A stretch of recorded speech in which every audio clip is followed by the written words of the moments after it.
Well, good morning, everyone. It's now 11:30. We're going to go ahead and kick off our pre-commission agenda. I don't have anything to share. Do we have any questions or housekeeping items, questions on the agenda? Yes, I do Commissioner have Hanson. a question. I'll sort of alert Ryan. So a couple of questions related to the software. Let's see, where is it? We're going to approve item 5, 15th and 16th. We've already gotten a confirmation that those traffic lights would be convertible if and when we go to a two-way. But the other is on the State Street, which raised the question of whether our work on 16th and State is also convertible to potential two-way. I assume it's similar technology, but one of the things that often interferes with our ability to move forward on stuff is like, wow, we just spent all this money to put something in. We didn't know that, and whatever we bought and installed isn't convertible. So that's my question. It was raised. You know what I'm talking about? We specifically asked Mr. Woodruff last week, if you go ahead and pay, for the traffic lights on Bannock, and then we collectively move forward to make 15th and 16th back to two-way, are those traffic lights convertible? Because by that time, it'll be our responsibility, and we'd have to put in new ones. And he said, yes, we will make sure those are convertible, I think is the right term. That's the term we used. In other words, you don't have to scrap the entire system and put in new ones. We're putting in new traffic lights at 16th and State. I think as part of the State Street project. Does that concept apply to that area as well? Madam President, Commissioner Hanson, the answer is yes. Oh, good. The second question is, and it's not on here, but I wanted to raise this question because it's the same area where we're investing in the pedestrian safety on 16th and front, below the connector. The flashing red lights, the hawk signals, usually refer to one way of traffic. They see this. But if you're going down front, the little one lane front, you're not on the connector. You're actually at 13th to get to the right, and you go past the fire station. Because they're one way right now, you look to the left only to find an opening in traffic at 15th. And then you go to 16th and you look to the right for traffic. And no one's coming, you turn. And that's where someone might be in the crosswalk, and they might have triggered the hawk signal so that the 16th Street traffic will stop for them. But the person on that side street making the turn, and I raise that because, again, the most recent crashes of pedestrians and bicyclists in the crosswalk have been, a number of them have been by turning traffic. People who were looking for traffic one way, and then they turn into whoever. And so just want to make sure that line of traffic gets a warning as well that there's someone in the crosswalk on 16th. It's very nuanced, but it's like, well, we're going to do it. We're just about to spend some resources over there. And that question didn't come at me last week when we were talking about this, so I wanted to raise it now. Madam President, Commissioner Hanson, to clarify, we are installing rectangular rapid flashing beacons at those locations. Okay. So for same idea. There are going to be those beacons on all four corners, and all will be triggered when one is pushed. Okay. That's what I wanted to know to make sure. Perfect. Thank you. Any other questions, Commissioner McKinney? Yes, Madam President. I have item number 5 on our consent agenda. I feel like that should be on the regular agenda. I'd like to request that it be moved to the regular agenda so that we can discuss this. Our previous discussions were not in the context of an action item. So I'm requesting that one be moved. And then I have some questions, or at least some thoughts regarding item number 3 And I imagine Ryan is the one to address those as well. Item number 3 on the consent agenda, this is the Victory Road safety project, the widening of the shoulder and the curbs and so on. And I guess here are the reason for my concern on this one. This is a safety project, and of course, this rapid implementation program that we have is a great thing, so that when we have safety issues, we can deal with them quickly. The concern I have is this, and it's a concern that I've expressed before. It's that we have this safety program, but we don't have any sort of, to my knowledge, objective criteria that we're using to decide which projects to do and when and so on. That's number 1. And number 2, don't have any boundaries as far as how big can this project become. That is to say, there's no spending limits, anything like that. Here we see a project here, this one, for example, the bid amount just under $500,000. So, around a $500,000 to make some improvements in sidewalks. The challenge, of course, is that you can go to any intersection or any road segment and find ways that we could spend money to improve our sidewalks, right? We can improve safety anywhere. And so this is an example of a project where I don't have a problem with this project itself. What I have a problem with is that it's part of a program that we have now that doesn't have any objective boundaries or criteria on which we decide how big it is, where it works, and where it happens. I'd like to see that from staff as some kind of an outline of, okay, what are our procedures? What are the rules by which we're running this rapid implementation in this safety program, so that it's not something that can, just keep growing and growing like, the monster that ate Detroit. We want to have something that works and that makes sense and fits in with all of the other responsibilities that we have at the same time. Those are my comments, really. And I apologize, this isn't actually a question, but it's a comment that I thought needs to be there along with item number 3 on the consent agenda. I don't have any problem with it still being on the consent agenda, but I just wanted to make those points. And again, I'd like to take number 5 and put it on the regular agenda. Okay. Commissioner Goldthorpe. Just a comment about this particular project there on Victory, and there are no sidewalks. No. And it's been a hit or miss, fortunately mostly miss, situation for many years where it's just very, very dangerous. The entire neighborhood and the entire Southwest Ada County Alliance are ecstatic that this is finally being addressed. And I'm glad this is all that it costs. That's all. Yeah, Commissioner, I am, Commissioner Goldthorpe, thanks for saying that, because I don't think this would be here without your help and your support and your leadership in this. And thank you, staff, as well. So it's a huge need. All right, any other questions about the agenda? Okay. Director, over to you. And it doesn't seem like we can hear you. We do that to him all the time. I was like, I thought we were going to test it. I think it's on our end, Director Wong, so hold on. Can you hear us, though? I think, yeah, clearly you can hear us. Okay.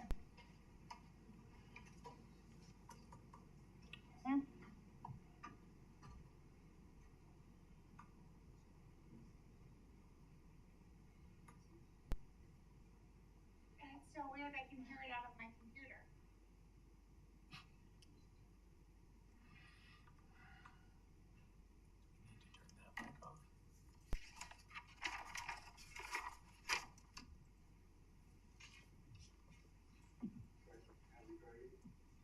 Try again, sir. Okay, are we good to go? Oh, yeah. Okay, tremendous.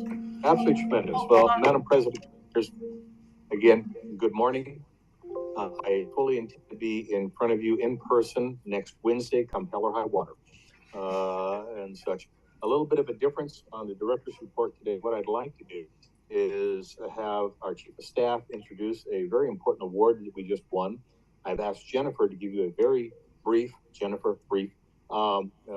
review of snow operations, and then I would like to come back on and kick off the 2 very important proclamations with some background for you all today. So with that, Paul, if you come forward, please. Commissioners, can you hear me now? We received a very prestigious award from the International Slurry Surfacing Association. They got 7 awards annually, and this one is for 2024 Excellence in Pavement Preservation, was awarded to us.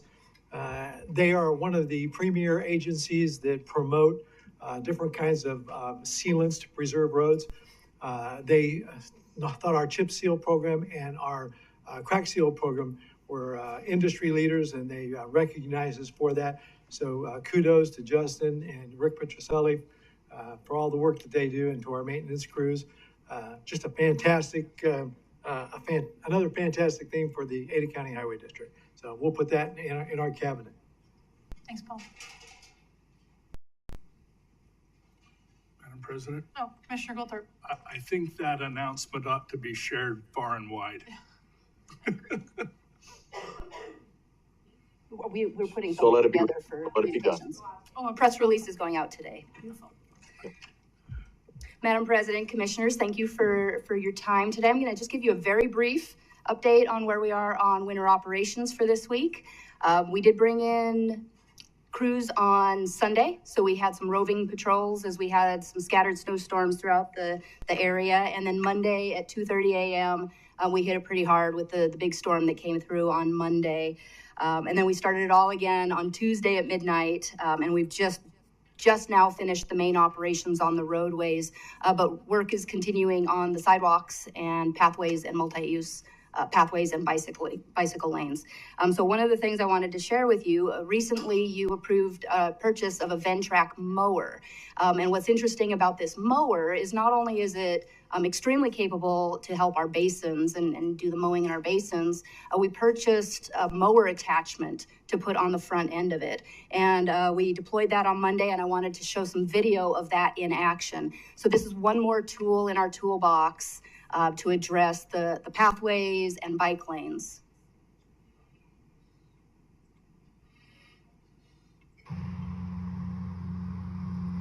It's not sharing online. It's not sharing. Oh, there it is. There it is. I mean, we're showing a screen, but it's not the. It's working now. Thanks, Cedar.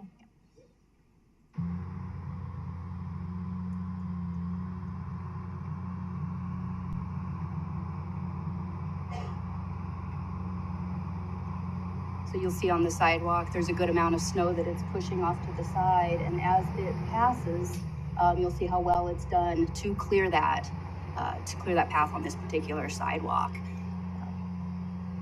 So again, another multi-use so that we have a tool that we can use in more than just the roadways to help with multimodal transportation through the valley.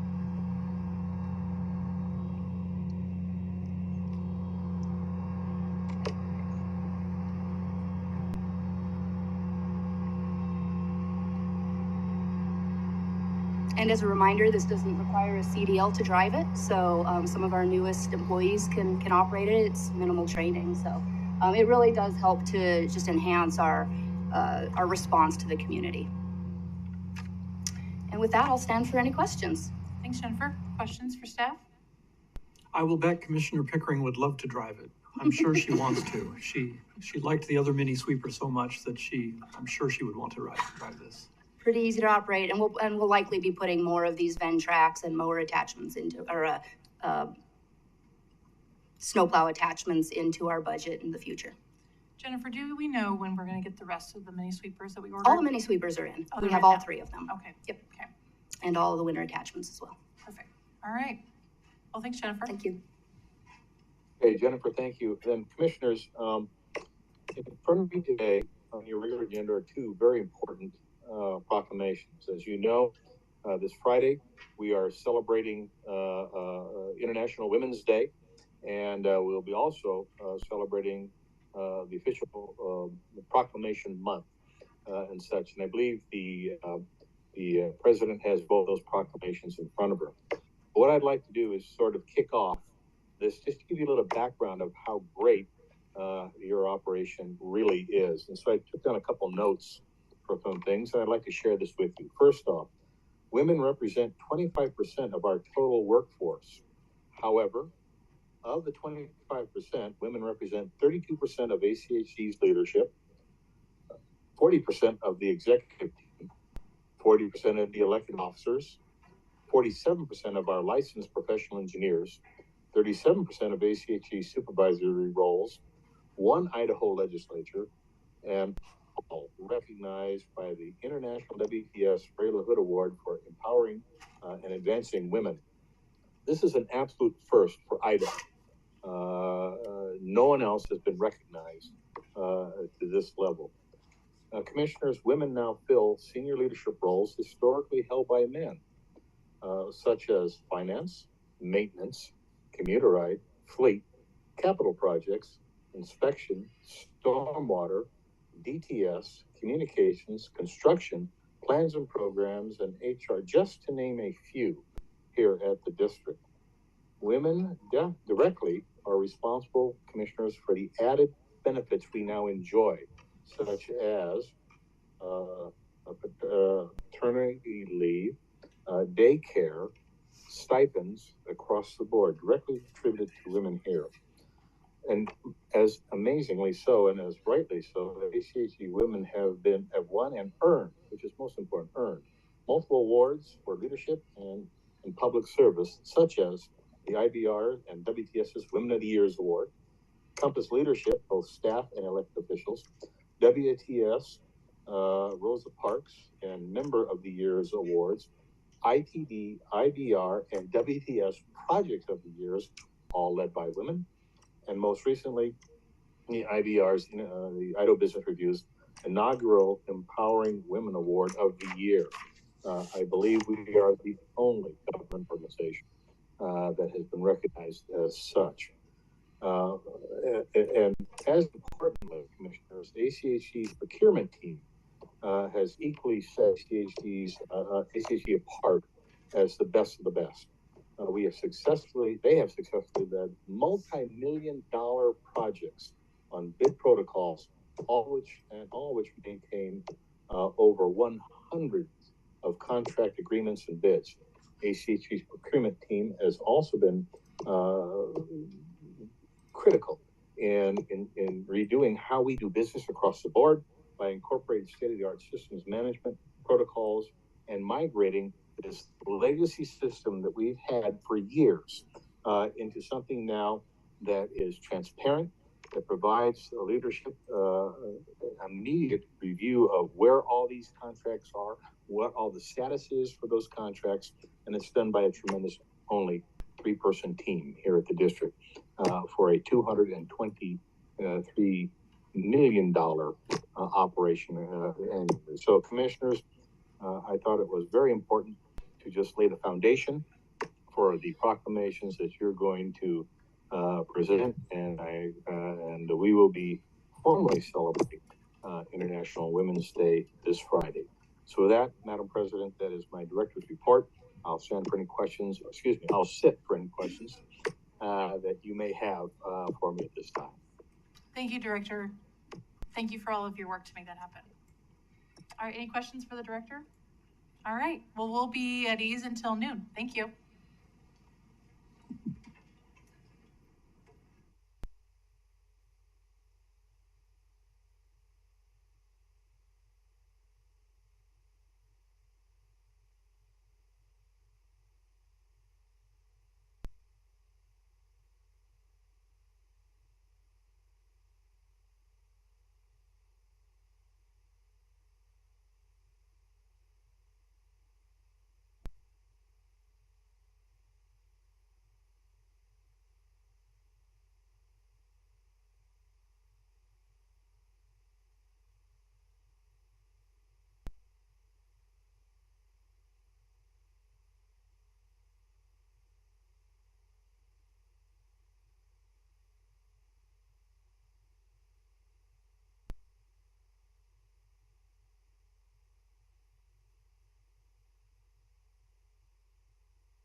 All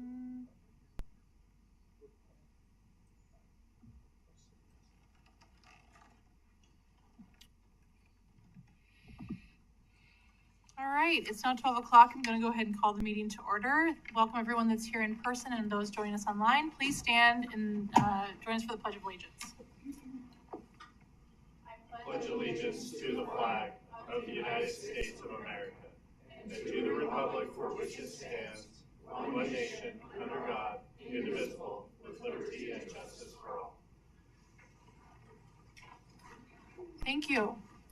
The first order of business is to adopt the agenda. So moved. Second. Moved and seconded. Any discussion? All those in favor say aye. Aye. Aye. Any opposed? Motion carries. All right, the next order of business is to adopt the consent agenda. Items on the consent agenda are considered routine and are action items unless otherwise noted. The consent agenda is enacted by one motion. There is no separate discussion on items on the consent agenda. If a commissioner or citizen would like, they may request any item be removed from the consent agenda and placed on the regular agenda. We do have a request for that, so with that in mind, I ask for a motion. Madam President, Commissioner McKinney. I move that we approve consent agenda items 1 through 4 as presented, and move consent agenda item number 5 to the regular agenda. Second? It's been moved and seconded. All those in favor say aye. Aye. Any opposed? Motion carries. Okay. Sorry, Commissioner McKinney, what number did you want item number 5 to be moved We can put it at the end. I think if we could put it as item number 3, I think that would be great, just to get through the proclamations, because I noticed that Amy's online, so just Okay. to not waste CCDC staff. That's fine with me. Okay, thank you. All right. So moving on to the regular agenda, the first item is the 2024 International Women's Day Proclamation. Shandy does not need to come up and do a presentation, but I thought I would just read it out loud and then I'll stand for a motion. All right. Whereas women of every race, class, and ethnic background have made historic contributions to the growth and strength of our nation, state, and county in countless recorded and unrecorded ways. And whereas women have proven their ability to raise children and bridges, build futures and infrastructure, and lead families and organizations. And whereas women have paved the way for future generations as leaders, not only in securing their own rights of suffrage and equal opportunity, but also in the abolitionist, emancipation, industrial labor, civil rights, and peace movements, which create a more fair and just society for all. And whereas we celebrate the incredible strides the nation has made in women's rights and opportunities, while recognizing that there are still opportunities for improvement and advancement to reach true equality for all.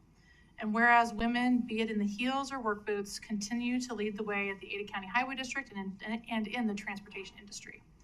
And whereas the Ada County Highway District inspires inclusion on this, the 113th International Women's Day, and promotes a strong and inclusive culture for women in the transportation industry and community as a whole.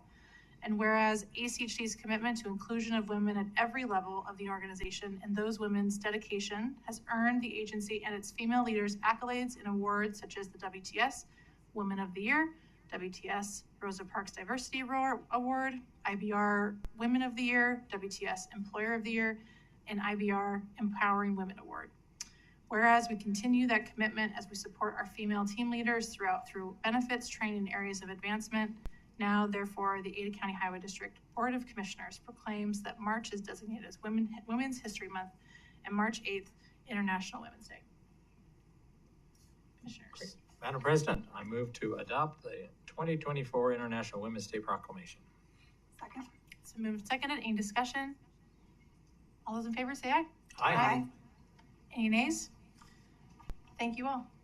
Okay, item number 2. It's the 2024 Procurement Month Proclamation. Paul, do you have anything to share? Okay, perfect. So I'll just go ahead and read this one. And, all right. Whereas professional certification, continuing education, training, and networking of procurement professionals ensures that the public is well served in all aspects of government purchasing. And whereas the public procurement profession contributes positively to government agencies and the services they provide by innovating purchasing processes and procedures, providing enhanced means of public interaction and transparency, and working to secure the most cost-effective utilization of public funds. And whereas the public procurement profession plays a significant role in the efficiencies and effectiveness of purchasing and contract management in both government and businesses. And whereas procurement professionals facilitate the expenditure of billions of dollars collectively every year, resulting in a significant influence on conditions throughout the local, state, national, and world economic levels. And whereas the staff of the Procurement and Contracting Office professionally represent the Ada County Highway District through innovative, ethical, and fair procurements. And whereas during the month of March, the Ada County Highway District government entities throughout the state, nation, and world, and professional organizations such as the Idaho Public Purchasing Association and the National Institute of Government Procurement engage in special efforts to inform the public about the significant role of procurement professionals in both government and businesses. Now, therefore, we, the Board of the Ada County Highway District Commissioners, Garden City, Idaho, recognize public procurement for its impact on government purchasing and do hereby proclaim March 2024 as Procurement Month. Commissioners. Madam President, I would move to adopt the 2024 Procurement Month proclamation. I'll second that. So moved and second. Any discussion? All those in favor say aye. Aye. Any opposed? Motion carries. Thank you. All right, so item number 3, which is previously item number 5, it's the acceptance of Capital City, the CCDC report, and waive the ACHD policy 5101.1 to install traffic signals where Bannock Street intersects 15th and 16th Street. So Commissioner McKinney. Thank you, Madam President. I've asked that this item be moved from the consent agenda simply because I feel like where the request is for a waiver of our standard policy, it requires us to specifically discuss. I know that in a work session a couple of weeks ago, we did discuss this request, but I feel like here now that it's an action item, it really ought to be discussed specifically. And here are my concerns about it. Primarily, my concerns are these. We have an agency that's requesting that we waive our policy with regard to putting in a traffic signal. In making a decision to put in a traffic signal, the standard policy is that it has to be warranted based upon a formal signal warrant analysis. And I'm familiar with those. I've done them myself in the past when I was a highway engineer. The whole point of a signal warrant analysis is to go through an objective fact-finding and analysis procedure so the decision is based upon objective facts and not subjective feelings or emotions. And the way that the signal warrant analysis works is there are a series of different criteria, and the facts are put into place, and each of those criteria are considered. And if any one of them is met, you can say that, yeah, it's appropriate to have a signal here. In the present case, not one of the signal warrant criteria were met. And instead, what's happening here is that an agency, CCDC, is simply asking us, well, put one in anyway, because we feel like it ought to be here. And I think that's an unfortunate way to go about decision-making, that when it comes to making decisions about signals and making decisions about waiving our policies, that simply doing it on an emotional or a subjective basis is an inappropriate way to go. Now, I went through the letter from CCDC and looked at the, dozen or so points that they made about why a signal ought to go in here. And as I go through those, in my mind, their arguments or these points taken together just don't rise to the level of saying, yeah, we ought to put in a signal here, because so many of these arguments could be made about any one of hundreds of other intersections in the county, including a large number within the city of Boise. And for that reason, it would be a mistake for us to just jump on the bandwagon and say, yeah, here we go. For example, number 1, the Bannock Street neighborhood concept. They acknowledge that the bicycle and pedestrian levels of comfort are at a 2 or a 1, which is like, that's like saying, okay, we ought to put a signal at this intersection when we have a level of service of A or B already. it just doesn't support it. Public input and expectations, that's a subjective criteria. For example, they quote someone saying the crossings at 15th and 16th are the most dangerous.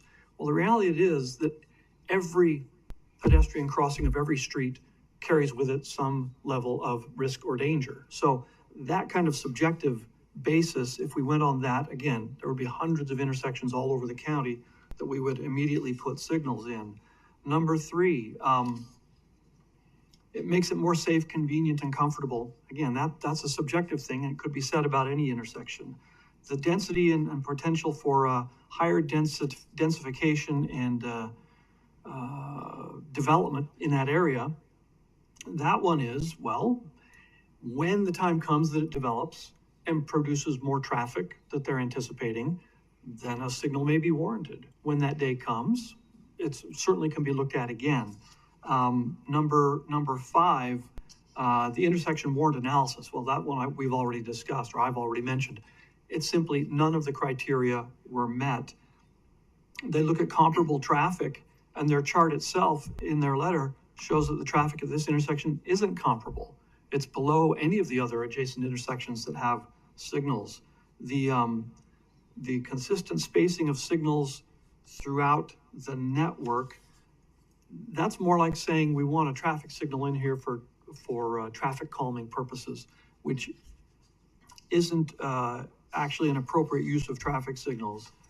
The number 8, that the coordinated signal timing will need adjustment. Yeah, well, that may be true, but of course that's always going to be true. Number 9, continuation of downtown Boise's functioning grid. Well, yeah, but that's going to continue anyway. That doesn't really push it in any direction. Number 10, the Whittier Elementary School. I noticed that they didn't say that there are actually any elementary school kids who actually cross here. They simply expressed a concern about it. When you look at the map, this location, I find it hard to believe that there are any elementary school students who actually cross at these locations. I would imagine if there are some. Are you going to continue to speculate or actually get to your point? This is my point. I'm talking about my concerns. These are each of the 12 reasons that the CCDC put in their letter. Mm-hmm. And as I said at the beginning, I don't believe that any of them rise to the level of saying that here is a justification for us to waive our policy. But you were speculating about whether children or not would use that crossing. Right. And you could have shared this last week when we were all prepared and staff were prepared to answer those questions. So why now? Nevertheless, I'm talking about it now. Number 10, let's see, that was number 10. Number 11, Vision Zero. Well, Vision Zero is an idea that's literally impossible. And number 12, traffic signal versus a pedestrian signal. This, of course, is a debatable point. Would it be better to have a traffic signal here or put in pedestrian signals? In any event, when I look through all of these reasons that have been given, and we discussed them all, as I say, a week or two ago, none of these justify us waiving our policy and simply saying that, well, because some other agency wants a signal here, we're going to waive our policy and put one in. Every traffic signal, by definition, is an impediment to traffic flow. And the reason there's a signal warrant analysis that is done is to determine whether the impediment that the signal presents is justified in view of multiple criteria. And if we just throw those criteria out the window and simply say, yeah, CCDC wants it, so let's put in a signal, I think that's a mistake. And that's why I can't support it, because, again, the facts just simply don't support it. And that's why I don't think we should just rush off to waive our policies in this sort of situation. Okay. Madam President? Commissioner Hanson? Thanks. I appreciate that Commissioner McKinney would like to be recorded as voting no on this item. This isn't subjective at all. The opportunity for another agency to pay for a facility on ACHD system, I think, is the key ingredients in this. ACHD is not constructing this. CCDC will be doing this before its urban renewal district expires. It's far more objective. Its data is based upon the development patterns, and if, as we discussed last week, actually, this will be amongst the most densely developed part of the city, high densities with residential. We actually do this. We build roundabouts and 5-lane arterials anticipating future traffic in 2020, 2035. It's not there today, but we anticipate and project it ahead. And actually, I've heard Commissioner McKinney saying, let's go ahead and build a 2-lane roundabout, even though the traffic's not there, because we don't want to rip it out and put in a new one. So we do. We don't do it just because we feel like it. There's actually, this is a very highly dense area. Traffic lights actually facilitate the movement of traffic. And there are traffic lights on the other streets in there, Jefferson in particular, where if we did the test today, it probably would address the same warrant analysis, but density is projected on Jefferson as well. So those exist already. We just want to have a consistent grid of traffic lights and crossings. So I think this is one of the best analyses, very objective analyses of the future of the growth that the city is anticipating in this area, where the buildings have, many of them have been removed years and years and years ago and haven't been replaced. So they hope that that development will expand. And as I said last week, I thought it was highly appropriate that before the urban renewal district expires, it's appropriate that they cover the cost of building it. And my main concern was making sure that in future it's convertible to 2 ways in the event after the urban renewal district expires. We can use it for future functioning of those 2 streets. So, and unless there's further comment, I would, Commissioner Goldthorpe. There is, yes. I would remind pretty much everyone that there is the ultimate warrant that's going to be exercised today, and that is commission approval or commission request. I would agree with what Jim said. I would agree with what everybody said when this was presented in a work session, and when you got at least 4 nods to put this on the consent agenda, which we saw today, and now it's on the regular agenda. And because, people die, what Jim said about extremely dense, high density coming almost immediately, 4 initials that spell YMCA, what's happening with Boise High School, and a number of other things provide me with adequate reason to exercise that ultimate warrant, which is to approve, and I'll make a motion right now that we approve the request by CCDC and accept their report and waive our policy number 5101.1 to install traffic signals where Bannock Street intersects 15th and 16th, if you don't mind. I'll second. So moving to second, any other discussion? Thanks, Commissioner Goldthorpe, Commissioner Hanson. All those in favor say aye. Aye. Any opposed? No. Motion carries. Before we move on to the next item, I just want to mention that, all of us came prepared last week. Staff came prepared. Thank you, CCDC, for jumping on, even though you didn't need to. And just don't appreciate grandstanding and making accusations about other partners' reports not being rational or imposing this idea that we are not rational as fellow commissioners. So the next item is item number 4, previously number 3. It's the authorization order of condemnation for State Street and Pierce Park Lane. It's ACG project 317044.002, parcel 3. Welcome, Dave.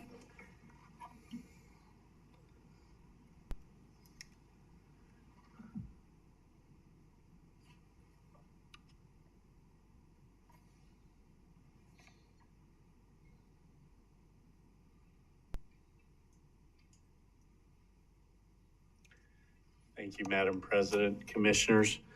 For the record, David Serdar, right-of-way supervisor for the Ada County Highway District. This is a condemnation decision briefing and public hearing for a condemnation of a parcel on our State and Pierce Park Lane project. The parcel is owned by 6630 LLC. It's commonly referred to as Merritt's, the restaurant there. And construction is scheduled to begin in fiscal year 25.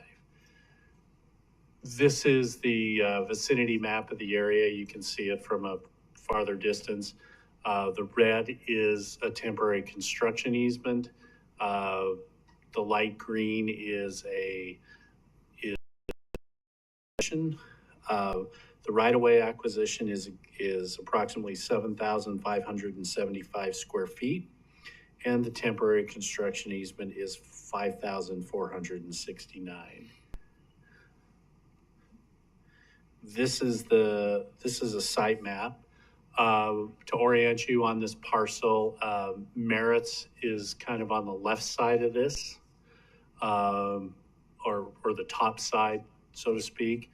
On the right side of this parcel is also a car lot that operates. This is a little bit of a unique situation because we have two businesses that are operating on one parcel, which isn't typical for Boise City. The property size before the acquisition is just under an acre.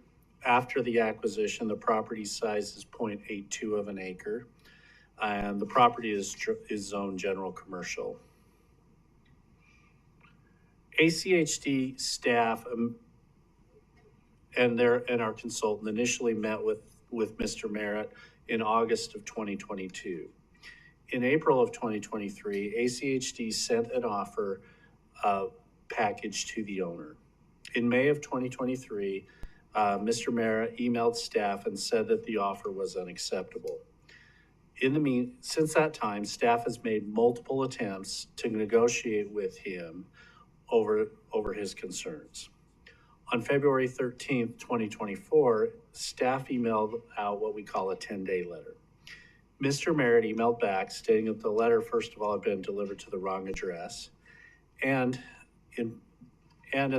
at the time, ACHD informed Mr. Merritt that we'd actually sent it to two addresses and that with the county assessor. And we also extended the opportunity for him to discuss any concerns he may have. There has been no further response. As the timeline shows, this is a critical project with a critical timeline for ACHD, and staff recommends moving forward with the condemnation action now. However, as always, staff will continue to try to negotiate a settlement with the owner, and this is especially true if the owner wishes to engage in any negotiations. Therefore, it is staff's recommendation that we declare the acquisition area necessary for the project as a right-of-way and public use, authorize the staff to proceed with the condemnation action, and execute an order of condemnation for the acquisition area. Thanks, Mr. Serdar. And I didn't mention it, we opened the public hearing, so that's open. Thanks, staff. Any questions for staff? Commissioner Goldthorpe. Yes, this particular order of condemnation and item brings back nightmares for me about guess which parcel? Smokey Davis. Mm-hmm. And so I have some questions about the impact of this particular condemnation in our project on the ongoing viability of Merritt's, the way it's all, I mean, I don't know anybody who hasn't eaten there at least once. I used to have an office there and I ate 3 or 4 times a week, but and that's probably why I look the way I do. But it's a great place to eat. But I'm concerned about the ongoing viability of that business. I don't know anything about the car lot next door. And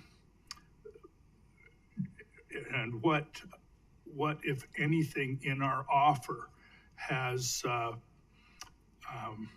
made it so that we might not face the same kind of public scrutiny and condemnation and crucifixion that we did on the Smokey Davis, even though what we did down the street with that other item was far and above what the law required, was misrepresented by the folks that sued us.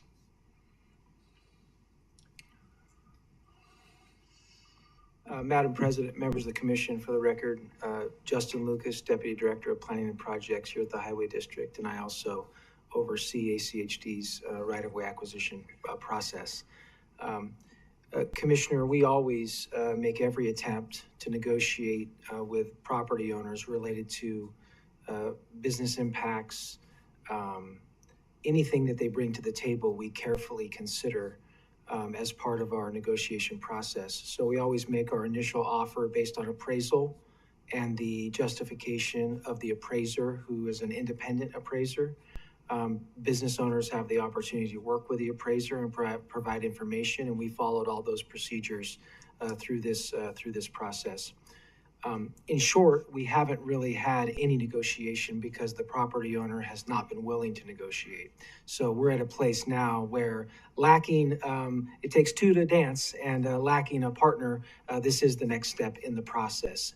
But as was stated, and I want to clearly state this, we are open at any time to continue negotiations, and negotiations will continue, just in a different format as we move forward. Madam President, Commissioners, Commissioner Goldthorpe, I share your trepidations about Smokey Davis. Oddly enough, the same lawyer represents Merritt's that represented Smokey Davis. Oh, what was the chance? But I want to reassure the commission the impacts to the property are a whole lot different than with Smokey Davis. Smokey Davis was taking the project limit right to the front door. Right. And that required us to buy the whole building, and that's why it's a viable business. I mean, you hate getting in those situations, but we were forced into that. This one is not. We've already been working on this for over a year, looking at the impacts. One of those is the impact of parking. One thing we did is we bought a parcel of land behind Merritt's as a cost to cure to expand their parking. So we're doing everything we can.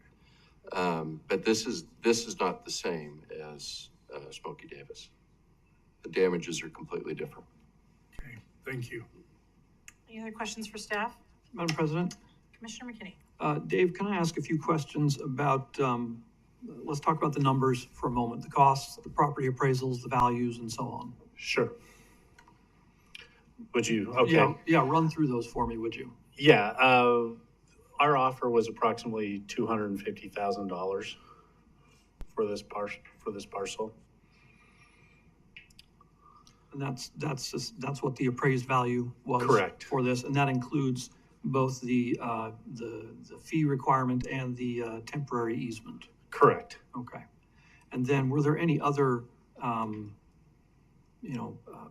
general counsel mentioned some other steps that were taken. Is there any other aspect of the offer that that is involved here? Madam President, Commissioner McKinney, there is also a sign that will be impacted on this by this acquisition. So typically what we do is we do that as a cost to cure, but we do that based on bids on the sign, which we do not have yet. Okay. Because we don't have necessarily someone engaging with us. So in a case like this, we would typically either temporarily remove and then replace the sign, or just replace a new sign, and that would be in sort of an in-kind payment to the owner of the property as part of the settlement. Madam President, Commissioner McKinney, yes, we have them get bids for the movement of the sign. Occasionally, the signs aren't allowed to be moved. So, but we usually get a bid for the movement of the sign. We evaluate those bids, and then we take it to the right-of-way review committee, which then approves and takes a look at that. Okay. Great. Thank you very much. You're welcome. Thanks, Mr. Sir. Any other questions for staff? Quick question, Commissioner Hanson? Madam President and Dave, is this in the CCEC's State Street CID? It doesn't go that far? Okay, thanks. Is anyone representing the property owner present that would like to speak? Okay, I'm going to go ahead and close the public hearing. Commissioners. Yeah, Madam President. Commissioner Goldthorpe. I'm just sad and sorry that we haven't heard from the property owner, because that just makes it that much more difficult going forward. And that's uncalled for. They know this is necessary. Everybody in this valley knows about what's going on with State Street. But even though I feel that this is an important project, this needs to happen, so I will be supporting it. Is that a motion? Yeah, there's a motion to approve and authorize the order of condemnation. Nope, let's see. Where is it? For parcel 3, this is item number 317-044.002, parcel 3, property owner 6630 LLC. Thanks, Commissioner Goldberg. Okay. I'll second. Moved and seconded. Any discussion? Commissioner Madam Gold? President. Yeah, I just am gonna echo Commissioner Goldthorpe's comments and say that it's disappointing that those conversations haven't happened, but that this project is important and has been in the works for quite a while, so. Okay. All those in favor say aye. Aye. Aye. Any opposed? Motion carries. All right, so moving on to our last item, this was asked by staff to be deferred for 1 week, and that's the authorization order of condemnation for Fairview Avenue and Locust Grove Road. But Justin, did you have anything else to add? Madam President, members of the commission, once again, thank you for considering this request from staff for deferral. As always, we continue to communicate with the property owner, and we want to make sure that we have all the information for you when we bring this back. And Commissioner Pickering, can you please open the public hearing and then we'll be left open? No, that's. No? Don't? Okay, just defer. Thank you. Okay, all right. Do we need a motion to defer this item? Yes. Madam President, I would move to defer the authorization or order of condemnation on Fairview Avenue, Locust Road, ACHD project 320012, parcel 22 for 2 weeks. 1 week. 1 week. Oh, 1 week? 1 week is all. Just 1 week, for 1 week. Second that. It's been moved and seconded. Any discussion? All those in favor say aye. Aye. Any Aye. opposed? Motion carries. Thank you. All right, so we're gonna move into public communications. Is there any member of the public that would like to address us at this time? Yes, we do. We have Marissa Keith online. Okay. Welcome, Marissa. Hi, thank you. Can you hear me okay? Yep. Okay, I am in the car, but I'm not driving. So, I noticed that the, Oh, Marissa, could you state your address, please? oh yeah, sorry. Marissa Keith, 3279 South Silverdale Road, Boise. And I just wanted to say, I noticed that the Victory Road safety improvements were on your consent agenda today. And once again, wanted to come on here and thank the commission and staff for getting that project done so quickly. I posted up to our neighborhood association membership and have had nothing but good and positive comments about that. So once again, thank you guys so much for getting that pushed through. Thanks, Marissa. Thank you for your work to make that happen. Okay, is there anyone else that would like to address us at this time? Okay, well, with that, meeting is adjourned. If we're okay, we can just go into our next work session. Okay, so we've got a couple items. Our first item is the Costin Street, Warm Springs Avenue to Franklin Street ACHD project number 822006. Welcome, Mr. Jarsky.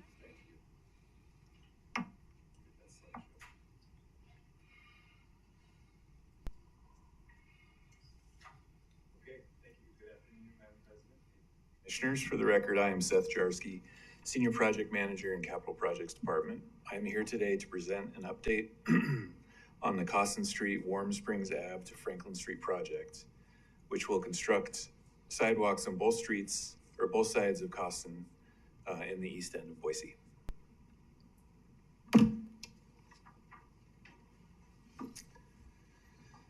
This slide gives an update on what has been done since the last time we talked about this in January of 2023. The slide shows a small vicinity map of the project location and boundaries. In January 2023, the commission directed staff to revise the design through coordination with the East End Neighborhood Association and Costin residents. Public input was requested on the proposed redesign, which I'll detail in a moment, in October and November of 2023, including an in-person workshop at Roosevelt Elementary, which Commissioner Hansen attended. Also, a tree impact inventory was performed with the City of Boise Forester in November of 2023.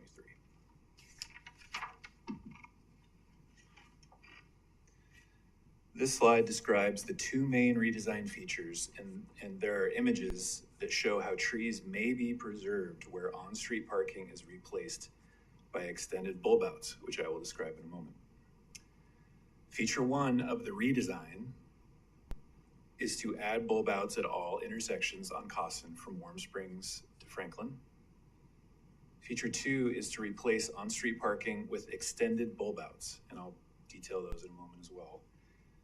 And the purposes of the extended bulb outs are to attempt to preserve trees and landscaping, and they also provide a narrowing effect for traffic calming, which was requested by the East End Neighborhood Association and Cawson residents.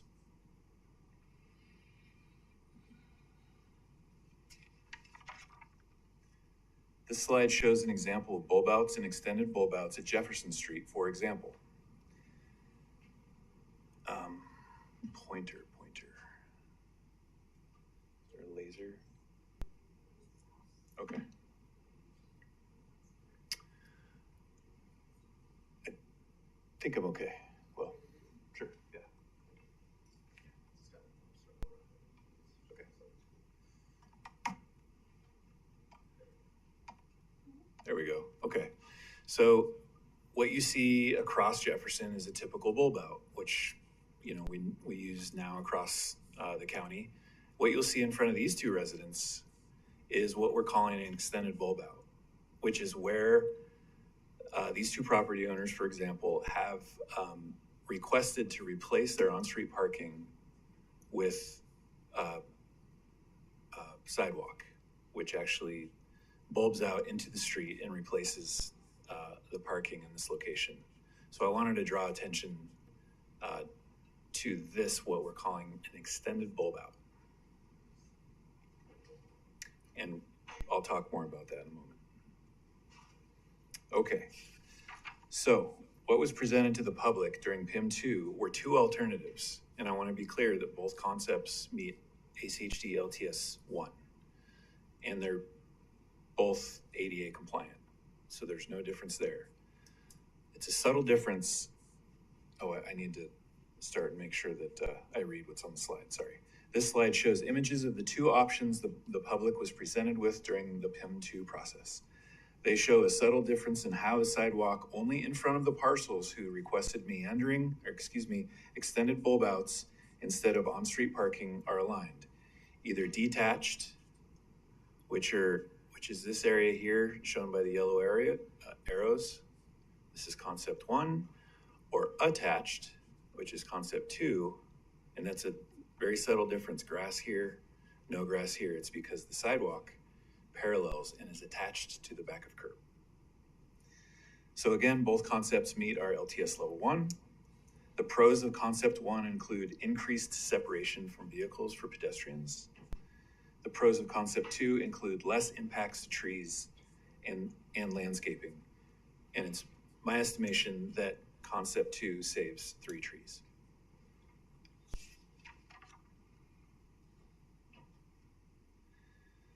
This slide shows graphs and graphics of the results of the PIM2 process. There were 135 survey responses. When given the option to select a preference between the two concepts discussed here, the responses were almost exactly split 50-50, 49% for concept 1 and 51% for concept 2. However, when we drilled down into the data, we were able to determine that 21 respondents actually live on Cawson Street.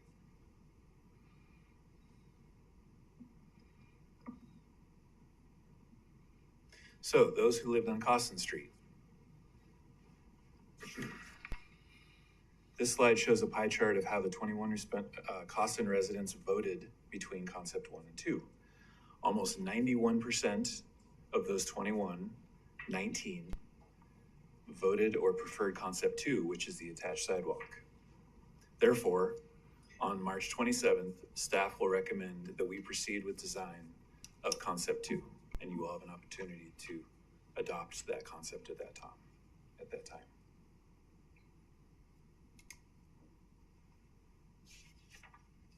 This slide shows the next steps for the Costin Street project.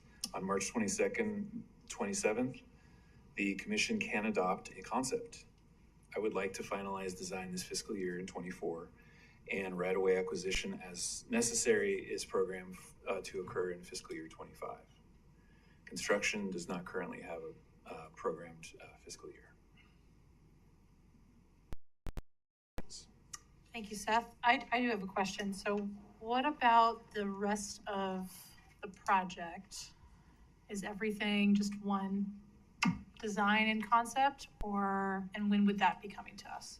The rest of the design, Madam President, the rest of the design wasn't affected so there will still be 5-foot sidewalk constructed from Warm Springs to Franklin. This redesign, as we were directed in January of 2023, includes bulb outs at the major intersections, and we worked with the Costin Street residents and the ENA, Northeast End Neighborhood Association, based on a petition they circulated, to do the best we could to adjust the design to, coordinate and collaborate with them. Thank you. Commissioner Hanson? I just want to thank you, Seth. I know we were in the process of trying to make the use of bulb outs more consistent throughout the way in which when we're digging into any areas that we're rebuilding to replace sidewalks or build new sidewalks. And so this sort of got caught in the middle, and now I appreciate the ability to sort of take a pause, breathe, go back, look, and I appreciate the fact that, we actually have the transportation chair of the ENA's Transportation Committee, and I know he did a ton of work, and if he has any comments, I'd love to hear them, but I do appreciate that you took this into consideration and going back to the drawing board, and it's going to help us in the long run, because what we put in, we're not going to go back, or our successors, our grandchildren who were serving on this will not be going back and fixing. So it's a permanent fix. I also understand that, we still haven't developed approved a concept on Warm Springs. So at the point Costin meets Warm Springs, we haven't finalized that, and that will be determined. But these features actually will make Costin that much safer and pedestrians more visible as they cross, and preserve the tree canopy, which is a high priority for those old neighborhoods. Thanks. So Commissioner Hanson, did you want more No, I just wondered, specific questions to staff now, or would you like me to invite? It'd be good to have questions now if anyone has, or questions to Mr. Crowley.